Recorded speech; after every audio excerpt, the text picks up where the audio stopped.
ያ ጀማዓ መንዙማ ነሽዳ ምናምን የሚባሉ ነገራቶች እስልምናን አይወክሉም። የነቢያችን ሰለላሁ ዐለይሂ ወሰለምና የሰሃቦች መንገድ አልነበሩም በፍጹም። አዲኑ ቃለ አላህ ወቃለ ረሱሉሁ ወቃለ ሰሓባ ኸላስ። ታላቁ ዓሊም ኢብኑል ቀይም የተባሉት ምን ይላሉ? እስልምና ሃይማኖት ማለት አላህ እንዲህ ብሏል፣ መልእክተኛው እንዲህ ብሏል፣ እንዲሁም የነቢያችን ሰለላሁ ዐለይሂ ወሰለም ተማሪ የሆኑት የሰሃቦች ንግግር እነርሱ እንዲህ ብለዋል። ይህ ነው ዲን ማለት ሃይማኖት ማለት።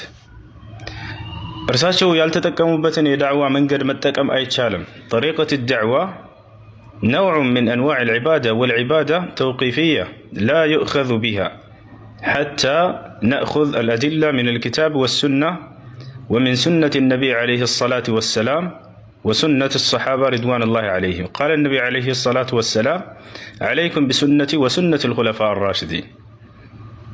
يدعوا كهد كنبياتنا صلى الله عليه وسلم أننا كصحابوشنا يميازو براساتنا يدعوا كهد فترة انتن مالت عنشلم نبياتنا صلى الله عليه وسلم دعواتهم سيادرقوا ينبروا تنديتنو كج بلو صحابوشنا الله انديه بلو ليالو يستمراتشو نبر دبي يدبال نبر يستمراتشو እንዲሁም በየጨፈሩ እንዲህ እያሉ ላ አላህ እንዲህ ብሏል። በስነ ስርዓት የአላህን ቃል እያወሳቸው ነው ስታስተምሩ።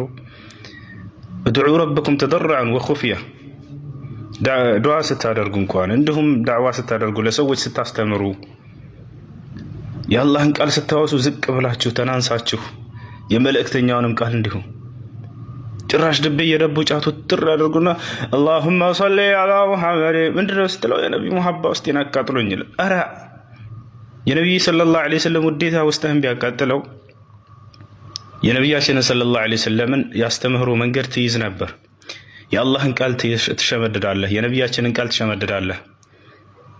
ከዚያም በኋላ ለቀጣዩ ትውልድ ያን ታወርሳለህ። ነገር ግን ጫት እየቃምክ እንዲህ ድብ እየደበደብክ ራስህንም አደንዝዘህ ቀጣይ ትውልድ እንዲሁ ለማደንዘዝ ድብምሽ ትውልድ ለመፍጠር ሱፊዮችና አህባሽ እነዚህ ጭራሽ ፈጽሞ እስላምን አይወክሉም። ተግባራቶቻቸውም እንዲሁ የድብ መደብደብ ጫት መቃም አጠቃላይ እንዲሁ እስላምን አይወክልም።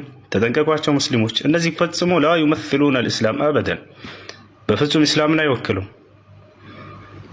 ግልጽ ነው አይደለ? ለቀጣይ ትውልድ ቁርአንና ሐዲስን አውርሱት። ድብ መደብደብን አታውርሱት። ጫት መቃምን አታውርሱት። ሰላም አለይኩም።